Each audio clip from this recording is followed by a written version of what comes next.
Magandang hapon po muli sa inyong lahat mga kaibigan. Ayan, si Bunso ang nag-itak at namutol ng mga kung ano-ano dito sa tabi.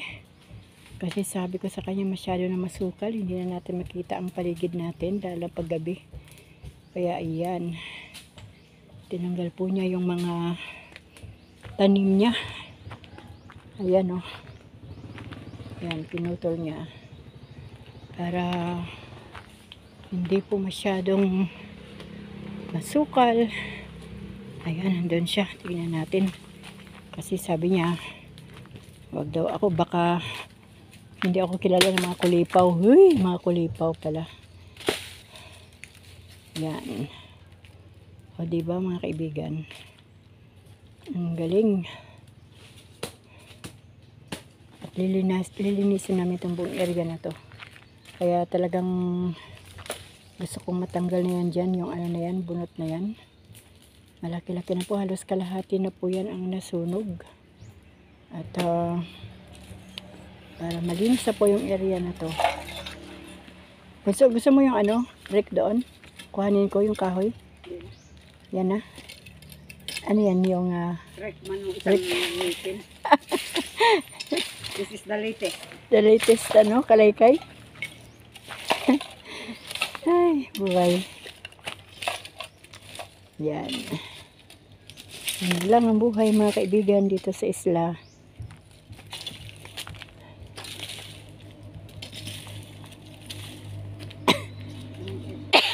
Parang hindi ako makamove on dyan sa kalaykay mo eh. Di Bunso, ililipat ko yan. Ililipat ko yan doon. Para isa lang ang tambak. Kainit-initan muna Para matuyo. Baka gusto mong kalkalin itong bumubukdo ba na yan para matuyo yung mga nasa ilalim. Yan. Pasensya na kayo mga kaibigan ha. May halong Bisaya ang ating Tagalog. Ganoon naman talaga. Yung bumubukdo, ibig sabihin yung umuumbok na lupa. Yan. Para maliwanag. Yan, maliwanag na doon, maliwanag na dyan, maliwanag na doon. O di po ba? Mas maganda yung nasa maliwanag. Gaya rin ng ating buhay spiritual. Mas ligtas po tayo kapag nasa kaliwanagan po ang buhay natin. Ang buhay po dito sa mundo, hindi po pwedeng buhay lang. Dapat laging may kakibat na pananalig sa Diyos. Dahil kung wala po ang ating pananalig sa Diyos, hindi po makakagalaw ang kapangyarihan ng ating Panginoon. Alam niyo dati, ang bunot, lagpas pa yan hanggang dito. Lagpas pa yan dyan sa pinutol na Bunso. Hanggang doon pa sa puno ng niyog. Hanggang dito yan ang bunot. Ngayon, nandyan na lang. Di po ba? Malapit nang yan. Malapit nang masunog yan lahat at maging abo na lang. Kasi andito po sa may tabi ng kanilang dirty kitchen. Kaya sabi ko linisin natin yung paligid. At si Bunso talagang isa lang ang katawan yan eh. Wala talagang katuwang sa paglilinis dito. Napakaluwag po nitong kanilang paligid. Pero kung ito lang ang tatrabahuin araw-araw, pwede po yan na ma-maintain. Pero kapag marami ka pang mga ginagawa na ibang bagay sa buhay, mahihirapan ka talaga. Kung mga kaibigan, ang buhay dito sa isla, kailangan matibay ang kalooban mo, tsaka kailangan yung masipag ka. Kasi kung hindi ka masipag sa lugar na to, wala ka rin wala rin kahinatnan ng buhay mo kundi puro kahirapan. Sabi ko nga po napakaluwag ng mga lupain pwedeng tamnan ng mga gulay kahit ihang na lang. Yung mga pichay, gumawa ng hanging plot o garden para lang makagawa ng garden. Kasi ang mahal po ng gulay dito. Tsaka mostly po ng gulay dito sa isla. Nagmumula na po sa Divisoria. Sa Maynila na rin. Kaya masyado pong mahal. Alam niyo po mga kaibigan, ayan. Sa aking mga kaibigan dyan sa Calamba City, lalo na sa Villapalaw, alam niyo po ba na ang kilo ng saba dito na hilaw is 80. Samantalang pag umuorder po ako from Mindoro, nakukuha ko lang po yun ng mga 20 pesos, 25. At binibinta ko naman po dati sa Palaw ng 35 pesos. Wala pong 40.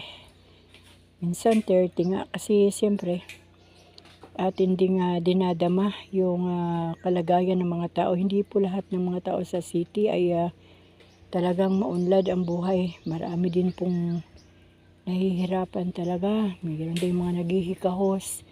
Meron pong sa isang araw ay 2 bisis o 1 bisis lang kumakain. Kaya sabi ko nga, kung meron lang din ng mga probinsya na uwian, yung mga tao na nakakausap ko ng mga panahon na kami ay nakarating sa depressed area, ay sabi ko mas mabuting umuwi na lang ng probinsya. Pero hindi ko po talaga alam kung bakit ayaw po umuwi ng karamihan sa probinsya. Kasi sabi ko, hindi natin kailangang mag-pretend na tayo ay mayaman dito sa city. Sa probinsya, pag may malawak kang lupa na titirhan at gagalawan, may konting dalang puhunan o kung ano man ang pwedeng simulan sa probinsya, ay mas pipiliin ko na ang probinsya kaysa sa city. Lalo na po sa mga senior citizen na, di ba mga kaibigan? Iba na po yung yung hinahanap nating lugar. Lahat po ng mga galing sa abroad o galing sa mga syudad, pag dumating na po yung punto ng pagiging senior citizen, mas gugustuhin na po nila yung ganitong lugar na tahimik, payapa, malawak, maluwang yung ginagalawan natin, di po ba? Iba po yung iba po yung lugar na doon kayo pinanganak. Kilala mo yung mga tao, hindi man lahat, pero kahit pa paano ay may pinag-ugatan ang iyong lahi, ang iyong pagkatao kung may sarili kang probinsya. Hindi ka po magiging tawag dito, foreigner sa sarili mong bayan. Yan. Yan mga kaibigan, no? Yan pa dapat ting, no? Ting, dapat to nililinis, no? Itong gilid ng fish pond. Kaya nga, dapat malang pag walang trabaho yung mga tauhan nyo, dapat, patanggal itong mga nasa tabi ng fish pond. Sayang, sayang yung mga, dyan, mga clams ba yun? Yung kayog. Tsaka sabi nga ng pinsan ko dati, nung buhay pa ang papa nila, si Uncle, marami daw mga hipon dito na maliliit. Ngayon, wala Ang kayog ko lang hinahinawanan. Alin? Kayog ko lang hinahinawanan. Oy, mo lang isa. Ulitin mo nga, parang hindi ko narinig. Ay, Diyos ko Lord. Itong pinsan ko talagang komedyante to Pagpasensyahan nyo na. Hindi, ayoko na ning. Yan ang merienda namin ay banana Q na yung malungkot na banana Q. Ay, buhay. Yan mga kaibigan. Nag-aapoy na. Seryosong seryoso yung aking topic Biglang sinamahan ni Bunso ng nakakatawa na topic. Ay, buhay. Yan. Anuhin natin para yung apoy sa taas lumago. Ay, lumakas. Grabe yung mga Tagalog natin, no? Minsan medyo nakakatawa na yung Tagalog natin. Ayan mga kaibigan. Hindi ko po alam kung hanggang kailan ako dito sa Kambalo. Basta ako, habang andito ako, tutulungan ko si Bunso kung paano luminis ang paligid. Kasi, ay, kalaban ko rin po yan, ang paligid na hindi malinis. Kapag ako po ang nandito yan, tatanggal ko lahat yung mga kalat na yan sa gilid ng fish pond na yan. Ang dami. Ang dami pang ayusin. Ang dami pang lilinisin. Tapos, ito pa yung isa kong problema sa buhay, Bunso. Kung paano maubos din itong isang tumpok na to. Aray ko. Ay, nako. Nakakahanga ang buhay ni Maribeth Rial. Lahat kinakaya. Minsan, nahihirapan na, pero kailangan talagang kayanin. Yan, ho. Laki ng tumpok na yan, aray ko. Uy. Ayan. Maya yan. Gagawin ko ng paraan yan para masunog uli. Para nakatatlong bisis na kami nagpaningas dyan. Ayan, meron pang isang tumpok doon. Ayun pa ang mga bunot. Hahakutin pa namin yan lahat. Ang mga bunot na yan para dalhin dito sa malaking tambakan. Para masigaan uli yan. Hey, mga kaibigan. Kakatuwa ang buhay. Pag wala ka namang gagawin, malungkot, manghihina ka. Pag marami namang gagawin, syempre mapapagod ka. Ay. Pero ang maganda lang dito, nakaka-exercise, nakakagalaw ang ang katawan. 'Di ba, Bunso? Ay, naku Lord. Ay, makakagalaw ka. Bakit? Mayroon bang panahon na hindi na makakagalaw? Yung, ano nga ito, tingnan mo ako, parang akong taga-dulos. Taga-Dulos, saan banda yun? Nagdulok ba? Yan, akong binili. Ay, basta itawa na lang natin, Bunso, ang sitwasyon ng buhay. I'm feeling tired. Yeah, me too, but we need to be strong, Bunso.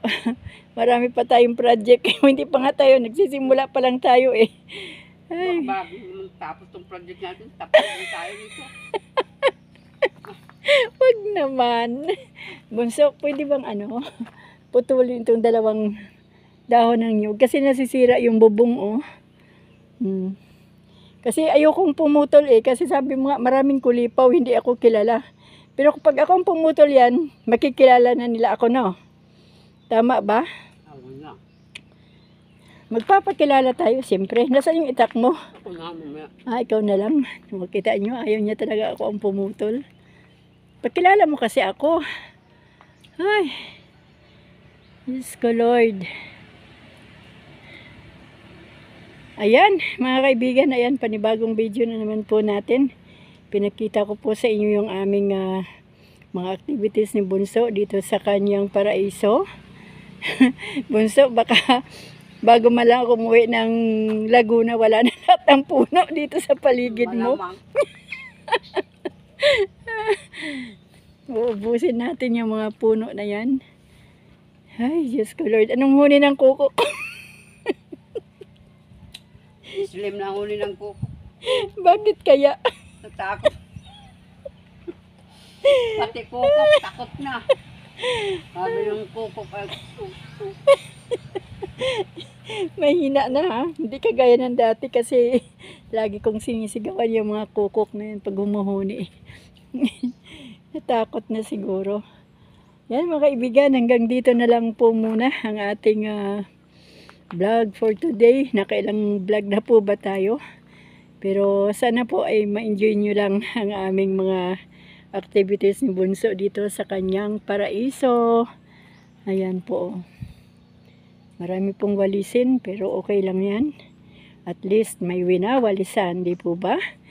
Okay, hanggang dito na lang talaga. Maraming salamat po sa inyong panunood mga kaibigan ko. Nawa po ang buhay natin ngayong araw ay masaya lang. At okay lang tayo basta ang ating faith sa Panginoon ay hindi po bumabagsak, kundi patuloy na lumalago, ano po, para tawag dito, para makagalaw ang kapangyarihan ng Diyos sa ating mga buhay, ganun din sa ating mga prayer items. Hanggang dito na lang po. Pagpalain po tayong lahat ng ating Panginoon. Amen. Amen.